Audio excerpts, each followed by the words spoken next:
Donald Trump is still desperately trying to get people to actually care about the letter that Mark Zuckerberg sent to the House Judiciary Committee last week, where he admitted that, yeah, President Biden's administration did reach out to us in early 2021 and, they wanted us to remove some of the COVID misinformation that was running rampant on our platform, Facebook, and we sometimes did and we sometimes didn't at their request, Zuckerberg said, and he's just darn ashamed of the whole thing. Oh, and by the way, he also admitted, even though it wasn't related, Facebook did kind of suppress the Hunter Biden laptop story, and we regret that, he says. We shouldn't have done that. And when Zuckerberg sent the letter, most Americans didn't give a crap, because we don't care, and it's obviously very politically motivated coming out right at this time, right? It's not difficult to see what Zuckerberg was trying to do here. For somebody as smart as he is, this was painfully transparent. However, and you know what, though, before I even continue, let me just say something here. The Biden administration, which, by the way, this is something we've known for years now, they did reach out to Facebook and other social media companies with regard to COVID misinformation that was taking place during a pandemic that was killing thousands of people per day. And they didn't direct them to remove any posts. They never said, you have to take this down. They said, here's some misinformation.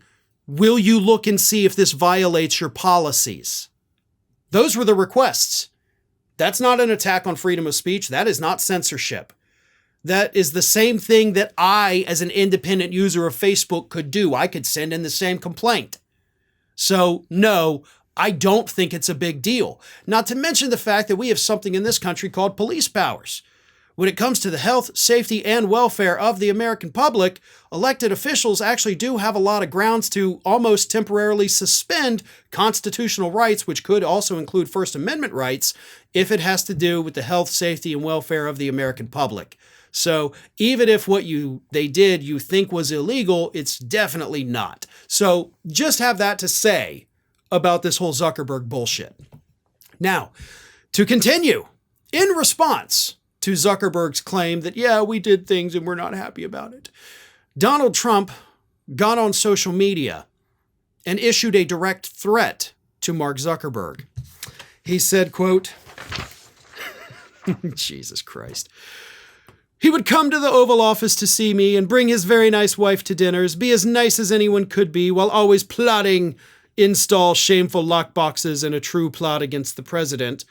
He told me there was nobody like Trump on Facebook, but at the same time, and for whatever reason, steered it against me. We are watching him closely, and if he does anything illegal this time, he will spend the rest of his life in prison, as will others who cheat in the 2024 presidential election. He's kind of referring there, obviously, to the Hunter Biden laptop story that even back then, nobody cared about. Do you know why nobody cared about it? Because Hunter Biden was not running for president of the United States.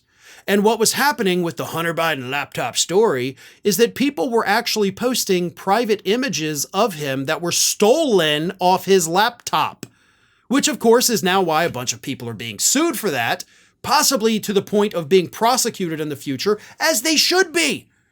Even if Hunter Biden never came back to the laptop repair store to get his laptop, how in the hell is it anybody's right to see his personal information? Like, there's a lot more questions than answers that we have for the Hunter Biden laptop story, and it's a bunch of questions that could land a bunch of Republicans in prison, where they should be. Because you can't just go around posting private information, and including, naked photographs, but y'all did, so there needs to be consequences for that.